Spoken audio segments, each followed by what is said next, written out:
Right. Oh. All right. Oh, We are live. we should have did a theme song. What? Next time we're gonna have a theme song. She said live talk. Y'all ain't here? Y'all ain't here? Next time we're gonna have it together. I promise y'all. Hey y'all. How y'all doing? I hope everybody's doing okay this wonderful Sunday afternoon.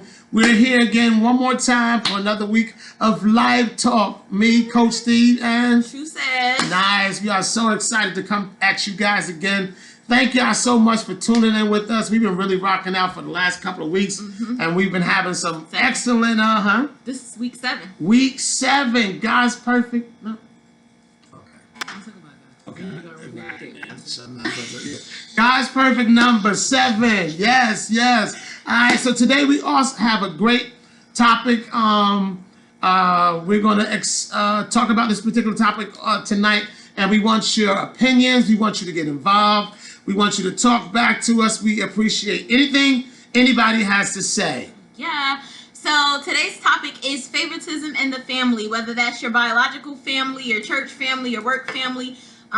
We have so many different dynamics and dimensions of what we consider family because, y'all know y'all had work husbands, so that would be family, or your work wife, or your church wife, or your church husband. Or the pastor. Oh! Get started already. Here we go. That's why I let him introduce it.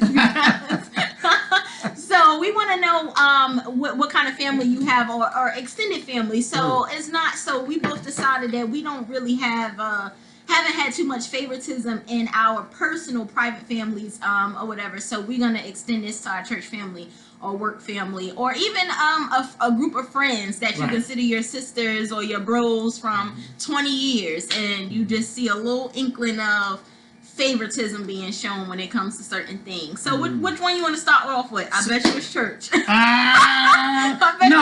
but actually, since you said that, I do want to clarify because I know you guys always hear me speak about my siblings, all of my sisters and brothers. It's 7 of us in total, and my parents never showed any one person, you know what I'm saying, favoritism over another. We all, honestly speaking, felt love from the both of them equally. How many years apart? We are, let me see, the oldest is maybe 56, 57. Okay. And the baby boy is 44, I think. So you never seen the baby boy be treated a little different than the rest? Not at all. Okay, because Mooch is a brat. And my mother... To get a Mooch, she don't do nothing. But continue. Oh my God, so we never experienced that. I can honestly say that my mom and dad both made sure that they deposited the same kind of love and energy and time into all of us individually. Like, although all my brothers and sisters sing, y'all don't know that because I'm the one, you know what I'm saying, that's more on Facebook and singing and traveling and showing you guys my life throughout the years, but my brothers and sisters sing as well. Okay. But because I was the one, I was more into it. My parents made my brothers and sisters pick up learning how to play the piano when we were really young. They didn't follow through, but they still did it. But what I'm saying is, so, although they were helping to, to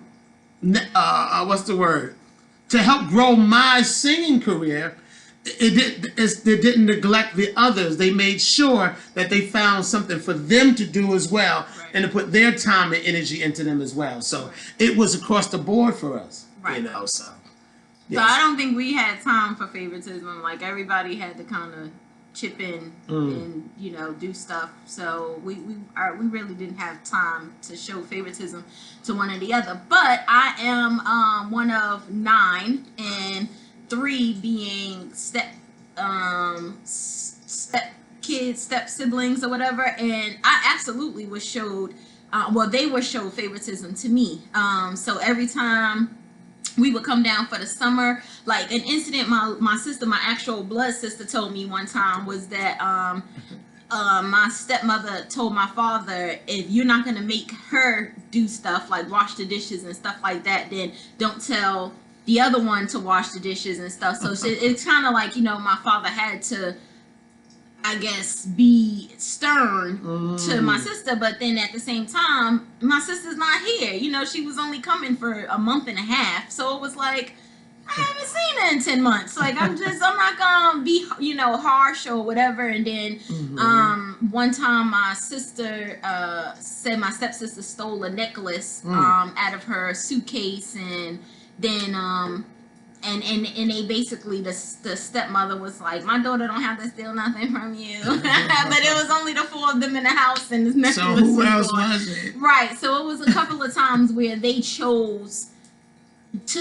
or I guess I would say my father chose my step siblings to keep the peace. Okay. But that's not how you see it as a child. You see it as you're being picked. And to this day, I don't feel like I'm one of the family. I feel like I'm the black sheep when it comes to them. But I don't mind being the black sheep because you have such a strong personality. I don't want to fit in. See, I don't want to be a part. But imagine how it affects people that don't have such a strong personality. Thank you, Tia. Here, the word is cultivate. She cracking up. What's she doing? The word is cultivate, right? And but so, what do you do about people that don't have such a strong personality? That brings me to the favoritism that's shown in the church, which is.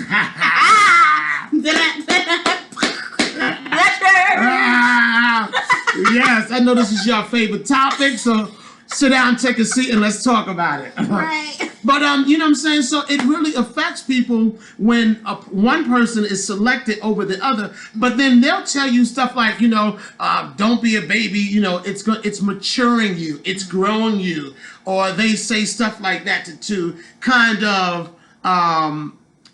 Because they didn't select you or you wasn't chosen. They put the responsibility on you to become grown or to mature, as opposed to making sure that everybody gets an opportunity. Right. Because people will feel like the opposite of what favoritism is a black sheep. Yeah. So you got to be real careful to make sure you give everybody an opportunity. Right. And I think that's important because, like I told you at my church down here, my old church down here, we have we have about 6,000 members. So if you divvy down 6,000 members to the people in the choir, you probably have about 250 to 300 people with all 5 choirs combined. Wow. But when we went live, not only did they not choose anybody in the choir to sing, they hired people to sing because we were a live stream. So to me, that just told me that you don't think that your in-house people are good enough. Exactly. I'm sorry. Right. Then, on top of that, they chose to make the recordings on Thursday mornings when people have to work. So it's like you're forcing us to not use in-house. So then as members, what do you expect people to think? And I know I'm the I am she, hear me raw, but I know I'm not the only person that feels, or felt this way about the choir selection. And I've heard people mention that before because people just truly enjoy singing. Like they don't want to do it as a profession. They just enjoy singing to the Lord. But then that's the negative effect associated with people not getting an opportunity to do something. Where you select one person, the other person is going to definitely feel some kind of way. Yeah. And rightfully so. How can I tell you not to feel some way when every single opportunity, that arise, you always opt to select the people that you favor. Right. And exclude the ones that you don't. Right.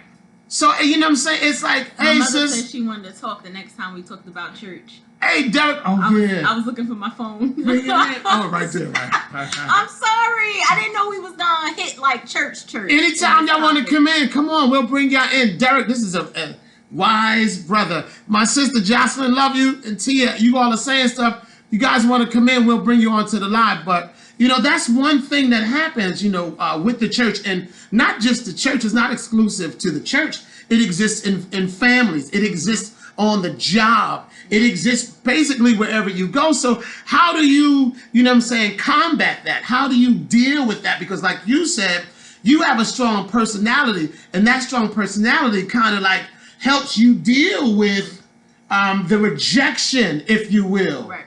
or or not being selected. How do you deal with that? Right, and it's not that nothing, or I have a back of a duck and everything just rolls off. It's more so like I'll find my own circle then if if I'm not allowed into yours. So it's kind of like I find a way to combat your favoritism, and it's like, okay, that's like, it. So, but truth of the matter is though, Shanae, sometimes it takes people a long time to discover that, hey, look, I'm tired of following you down this journey, and I'm tired of you not including me. You know what I'm saying? So over time, it may take years for you to uproot yourself out of that situation. What is that about? What does that say about our character that makes us commit to something that doesn't consider us? Yeah.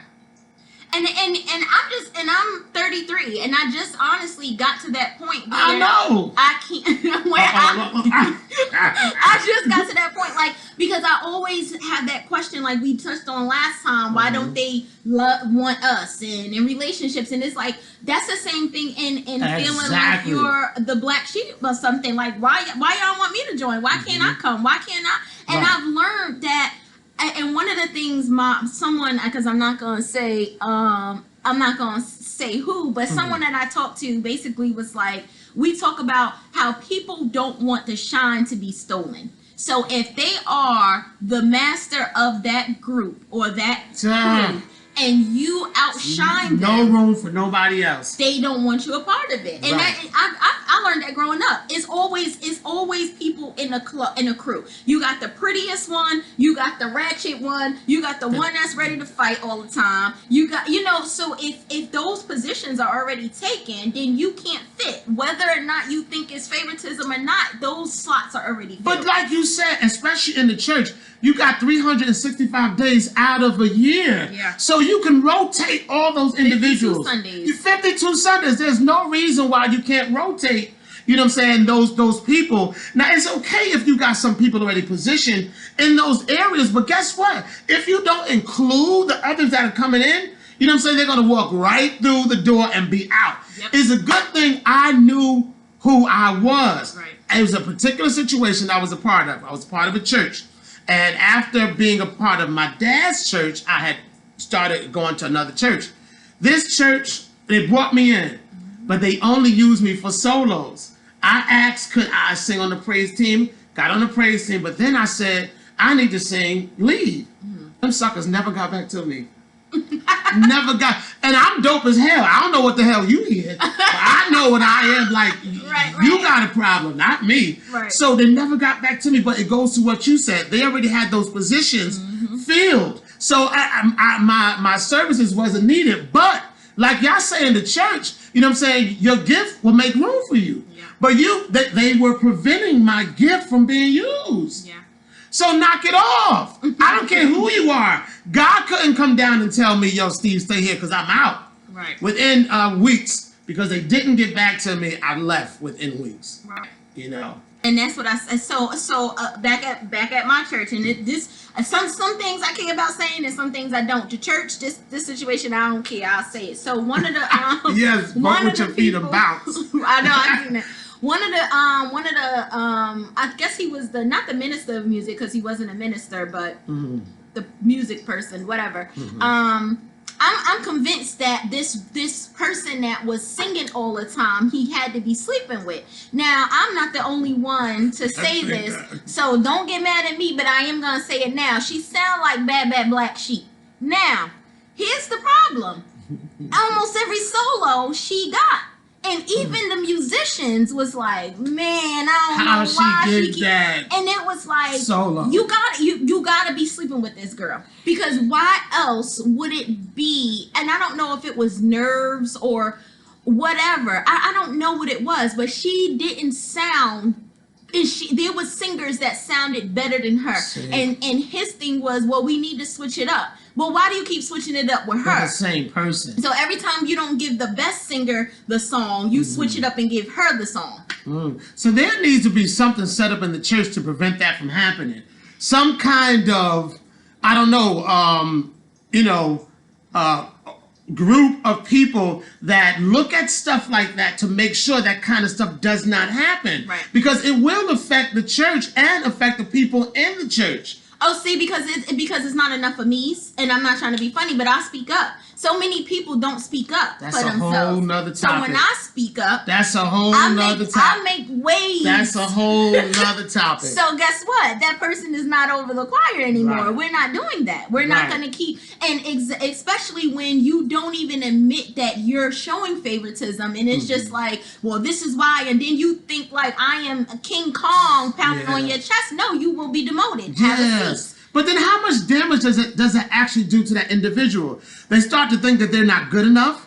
They lack confidence. Yep. They start to fear, think that they're afraid to even venture out and do stuff because people are not giving them an opportunity. So what kind of damage control are we doing to prevent that kind of thing? A You know lot what I'm of saying? damage, because even with me, what did I lack when I first started singing? Yep. I lack confidence because confidence. no one ever gave me the opportunity. And I had a solo here and there, but I had a solo not Bette Midler, it's not that old, but a song sung by a white lady, gospel song. Don't get me lying, I forgot the name, but that was one of my solos. So everything that I had, like I wasn't entrusted with anything that I actually liked, or actually could speak to me. And I feel like with singing in church, those songs need to speak to you, because that's how you deliver God to the people. If you sitting there like, and you just singing, nobody's gonna feel that. You're not giving any anointing off. So it's just like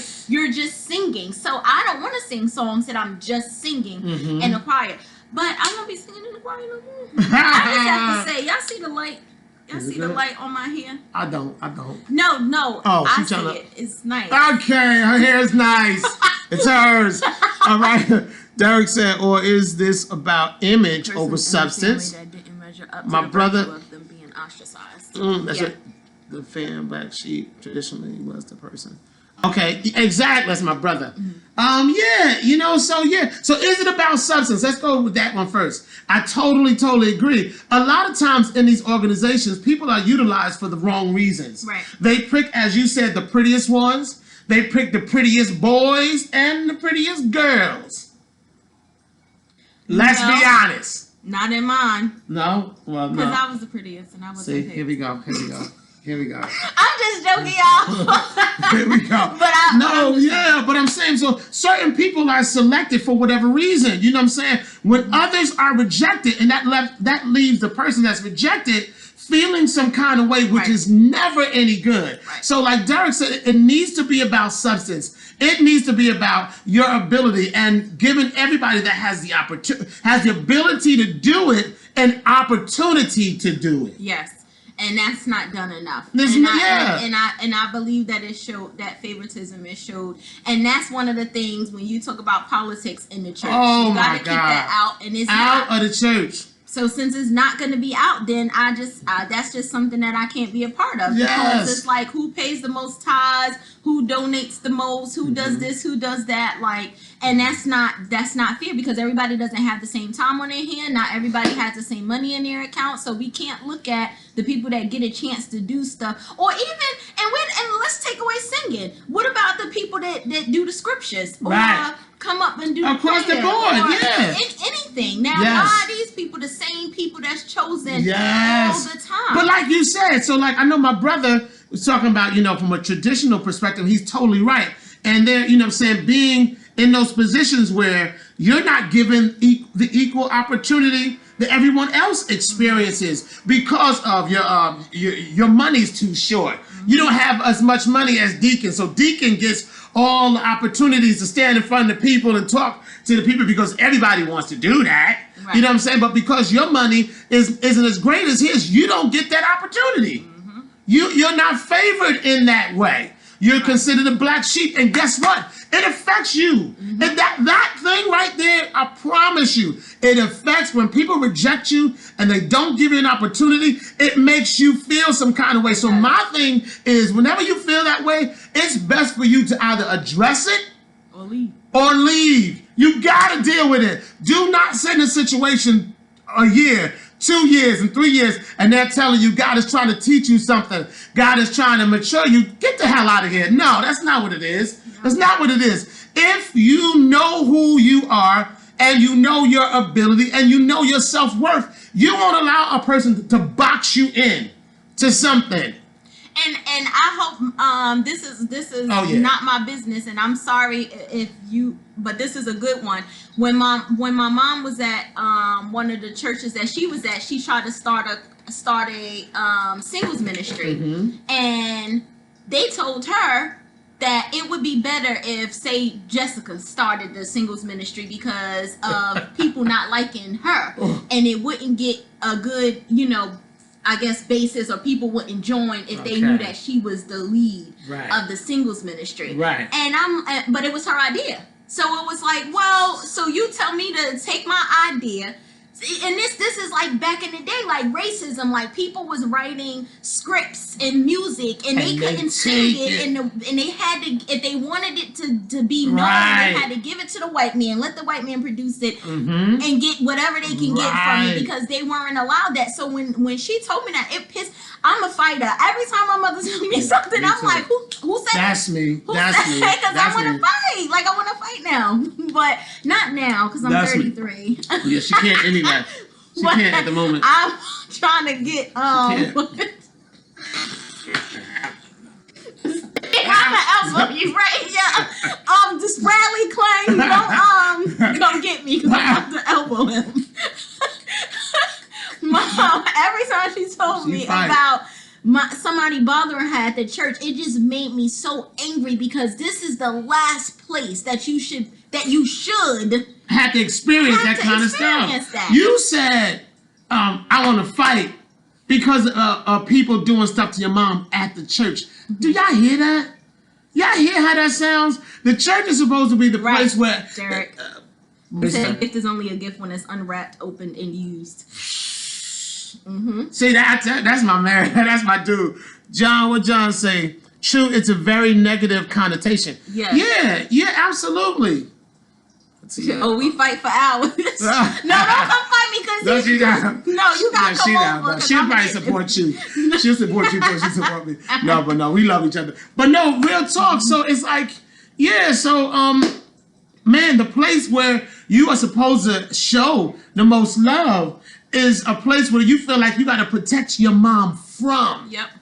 That is crazy. And I felt like that so many times, and it's like, to this point where, she's comfortable in where she is, or being a part of the church, not being in a part of the church. But I'm saying so many times, like I said, I was more so like geared up, ready to go, straps on, my boots, ready to go, because that's where you find solitude. And unfortunately, it's not. That's where you get the most scars, because that's where you're the most vulnerable. Jesus. Hallelujah. Hallelujah. When you think about, and this is not putting or imposing my own feelings on people, but when you look at vulnerable, when you look at the level of people in the church, it's the broken ones. Oh my God! You talking? Where's my orphan parents? Oh my God! Yes. Put in my pocket. Right. Pass my jacket around. On the camera. Pass my jacket around. My worst hurt came from the church. See? Who's that? My brother. Yes. Yeah. So true. And it's like, once you get to a level of completeness, you sometimes separate yourself from the church. Why is that? It's like, once you come to understanding and at peace within you, the church is like, you could take it or leave it. And and I'm not even trying to be funny, and this is a little off topic, but not really. It was one person in my church that every Sunday they was at the altar, snotty nose, crying, all of this, for years, 10 years, as long as I can remember. So you're still hurt. That means this church is not working for you, because you did not get the healing that you needed from the church. You know, when the pastor say, this is the meat, so if you still need the milk, this message is not for you. We get to the meat of it. If you ain't up to meat yet, then this church ain't for you. Dang. You can't still be crying and carrying on 10 years later. Something you haven't gotten to that peace yet. And I'm telling you, it's unfortunate because the people that are in church are broken and you get broke down even more. And that's hurtful. And it's supposed to be a place where you are supposed to be uplifted. Right. And you know what I'm saying? So, but it does the opposite. It does more damage than good at times. When it makes you question your ability, what you speak. I'm telling you, it makes you question yourself. You know, when I was in a position, I made sure I gave everybody an opportunity. Right. You know what I'm saying? Because it was enough for everybody to operate in whatever area you wanted to operate in. Mm-hmm. Why do I have to confiscate it for myself and be the only one, you know what I'm saying, in that position? That's corny. That's whack. Mm-hmm. You know, I was over the choir. They gave me the choir at my dad's church. And my cousin wanted to start directing. Gave it to him right away. Right. And anybody else that wanted the opportunity, the same exact thing. Because, I mean, I don't know. That's just, yeah. But like I said, you got the same people doing the same thing over and over and over again. Even down to, like, I asked for like a little part-time job at the office in my church. Part-time. I didn't even know the pay. I just was like, I can help out, whatever, make a little couple of extra dollars or whatever. Again, my church has 6,000 members. Right. Whatever that means. But we have some politicians in my church and we have some business owners in my church, and not little business. We have funeral home directors, owners that go to my church. So when I say we have 6,000 members, I don't mean 6,000 low income members. So we have money in the church that I was going to. And so I knew that they could use the help, and I was turned away. But then literally someone else that I know, they do part-time at the church. And I'm like, but they've been going there their whole lives. And, you know, it was just like, oh, okay. So my thing is, and again, I'm definitely a firecracker. And if I can't say what I want to say, I got to be out. Whether it's church, job, relationship, it doesn't matter. If I'm in a position where I can't speak my mind out of respect, I got to go. Because I'm... It would get there, and everybody got to call the cops on me. Once I saw Pringles, once you pop, it ain't go. And another thing, while I'm out the door. Right. So so the favoritism, like I said, it's just unfortunate, and it's like, let's start our own church. Yeah. Oh, now Tina want to be a part of it. We told you to come on a long time ago. I'm pressing it. She's smart too. That's where I get it from. My sister's just smart. She this girl got going on. Hey, Face. Right? Hey, Facey. Face? Who that? Your cousin or friend? He said my hair too long and pretty. That's why. Hey, Face, I was talking to you on my last live and you hung up. She come in? Hey, T. Yo. We can't hear you, John.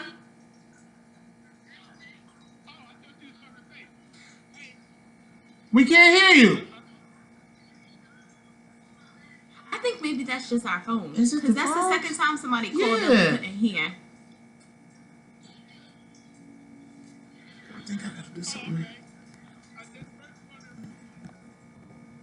I don't think it's a sound. A little bit. I think the viewers can hear you though. So say just say it and then let them hear.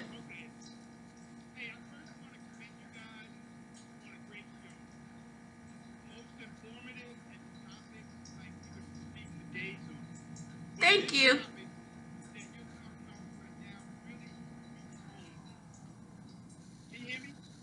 We can hear you a little bit. You said it's so informative and what we're talking about right now. Right. And being a minister in the church, I can tell you about, giving the best to the church and less to your family, and your best isn't good enough. And, when everybody else getting paid and stuff, I was doing it for the glory of God. And you would think that you would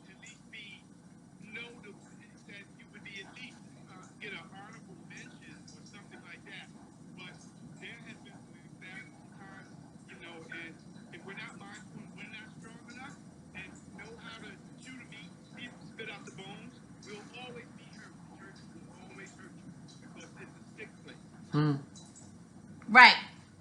Yeah. Not the phone. Not put the phone down when he was doing. All right, John, we gotta work this out because I could barely hear him. Yeah, but they can hear him. Oh, they can hear him. Someone just said we can hear. So Okay. as long as our viewers could hear, because we want our viewers to be able to hear other people's AT, opinions. you saying something? She first. She's all right, we're gonna hit y'all. Thanks for tuning in. Thanks, John and Tina. I gotta figure out what that is. Because when your sister was on, we heard them. But see, my sister was on IG. She wasn't on. She said we can't hear. No, she said we can. Oh, we can hear. Oh, Yeah, thank you, Cookie. Yeah, they can hear. So and we Okay. couldn't. All right, but this is a good conversation. Yeah, he said being a minister, he sees that what we're talking about, and then we talk about good topics. Okay. So I'm happy that everybody is able to, kind of chime in and is relative to people, because like Yes. I said, it's too many times things happen in life and no one talks about it, and we could talk about it. That's gonna be another topic. Yeah. What? Talking about stuff. Why people Stuff. opt not to open your mouth and deal with stuff. What is that about? But that's a whole nother conversation. Yeah.